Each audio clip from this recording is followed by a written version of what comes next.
Hey guys, so maybe you hear I get no money from this. Stephanie Myers owns the Twilight Saga. I'm just reading it aloud. Here we go. Chapter 19, Burning. The pain was bewildering. That's exactly that. I was bewildered. I couldn't understand, couldn't make sense of what was happening. My body tried to reject the pain, but I sucked again and again into blackness that cut out whole seconds and maybe even minutes of agony, making it that so much harder to keep up with reality. I tried to separate them. Now reality was black. Didn't hurt so much. Reality was red.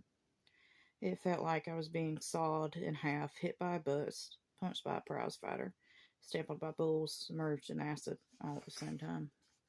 Reality was feeling my body twist and flip when I couldn't possibly move because of the pain. Reality was knowing that there was something so much more important than all this torture, and that not being able to remember it was what it was. Reality had come on so fast. At one moment, everything was as it should have been. I was surrounded by people I loved, smiles, somehow unlikely as it was, like I was about to get everything I've been fighting for. Then one tiny, inconceivable thing had gone wrong. I watched my cup tilt, dark blood spilling onto staining the perfect white carpet. And I lurched forward, accidentally, reflexed, seeing other faster hands, but my body continued to stretch. Inside me, something had yanked in the opposite direction, ripping, breaking, agony. The darkness had taken over. Then I washed away to a wave of torture. I couldn't breathe. I had drowned once before, but this was different. It was too hot in my throat, pierced pieces of me shattering, snapping, slicing apart. More blackness. Voices this time, shouting as the pain came back. The placenta must have detached. Something sharper than knives ripped through me. The words making sense in spite of other tortures. Detached placenta. I knew what that meant. It meant my baby inside me was dying. Get him out, I screamed at Edward.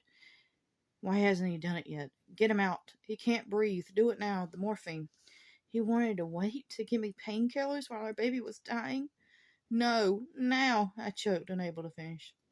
Black spots covered the light in the room as the cold pointed the new pain, stabbing icily into my something. It felt wrong. I struggled automatically to protect my wound, my baby, my little Edward Jacob, but I was weak. My lungs ached from oxygen burning away. The pain faded away again, though I clung to it now. My baby dying. How long had passed? Seconds or minutes? The pain was gone, numb. I couldn't feel. Still couldn't see either, but I could hear. Air was in my lungs again, scraping rough bubbles up and down my throat. You stay with me, Bella, do you hear me? Stay, you're not leaving. You're not leaving me. Keep your heart beating. Jacob? Jacob's still here? Still trying to save me? Of course I wanted to tell him. Of course I'd keep my heart beating. I'd find promise in both. I tried to feel my heart, but I can't find it. But I was so lost inside my own body. I couldn't feel the things I should. Nothing felt like it was in the right place. I blinked and found my eyes. I could see light. Not what I was looking for, but better than nothing. My eyes struggled to adjust, and Edward whispered, Renesmee. Renesmee? Not the pale, perfect son of my imagination. I felt a moment of shock, and then a flood of warmth. Renesmee, willing my lips to move, willing bubbles of air to turn to a whisper on my tongue, forcing my numb hands to reach. Let me give her to me.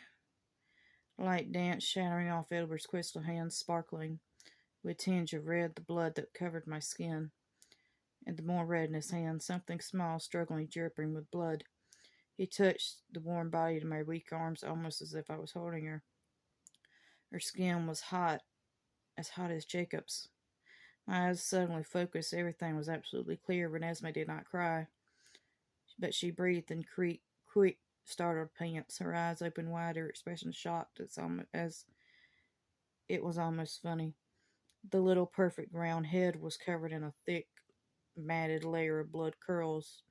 Her eyes were familiar, astonishing chocolate brown under the blood, and her skin was pale like cream ivory, opposite her cheeks, which flamed with color. Her tiny face was perfect that it stunned me. She was even more beautiful than her father. Unbelievable. Impossible. Renesmee, I whispered. So beautiful. Impossible. Impossibly, her face smiled wild, deliberate smile. Behind her shell pink lips, full, completing snowy milk teeth. She leaned her head down against my chest, bearing against my warmth. Her skin was warm and silky. It didn't give like mine did. Then there was pain again. Just one more slashed my gasp. She was gone. My angel-faced baby was nowhere. I couldn't see her. No, I wanted to shout, give her back to me, but I was too weak. But the weakness was too much. My arms felt empty like rubber hoses at the moment. And there was nothing. Then I felt nothing at all. I couldn't feel them. I couldn't feel me. The blackness rushed over my eyes once more, solidly as before, like a thick blindfold, firm and fast, covering not just my eyes, but also crushing me with its weight. It was exhausting to push against it. I knew it would be so much easier to give in. Let the blackness push me down to the place where there was no pain, no weariness, no worry, no fear. If it only had been myself, I would have been able to give into the struggle struggle forever long. I was human, with no more than human strength. I've been trying to keep up with the supernatural for too long, like Jacob said.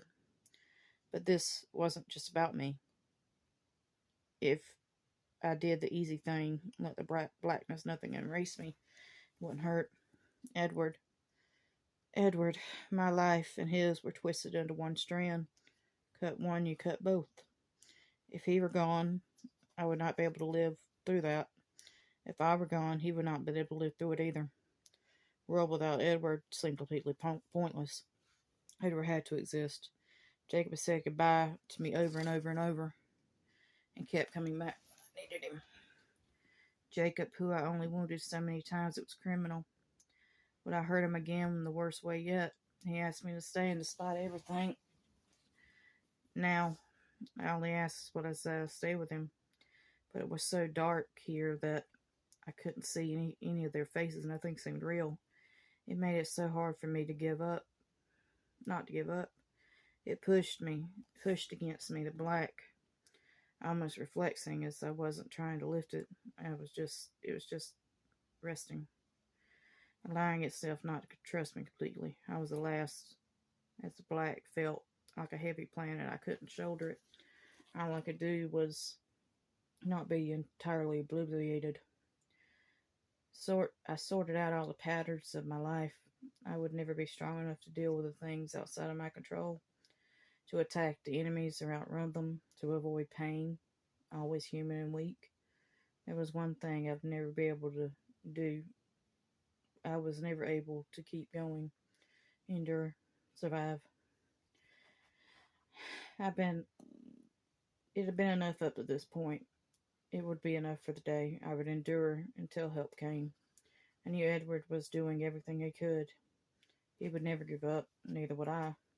The blackness was held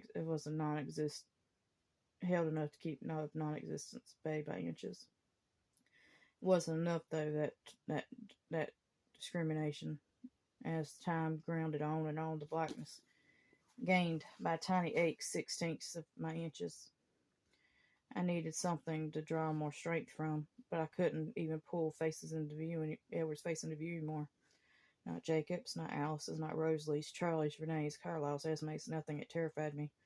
I wondered if I was too late. I felt myself slipping. There was nothing to hold on to. No, I had to survive. This ever was depending on me. Jacob, Charlie, Alice, Carlisle, Renee, Renesmee. And then, even though I couldn't see anything, suddenly I could feel something like my found limbs. Imagined I could feel my arms again. And then was something small, hard, very warm. My baby, my little nudger. I will start on this chapter again since it's getting too late. And I'm going to post this. Talk to y'all later. So moved you out.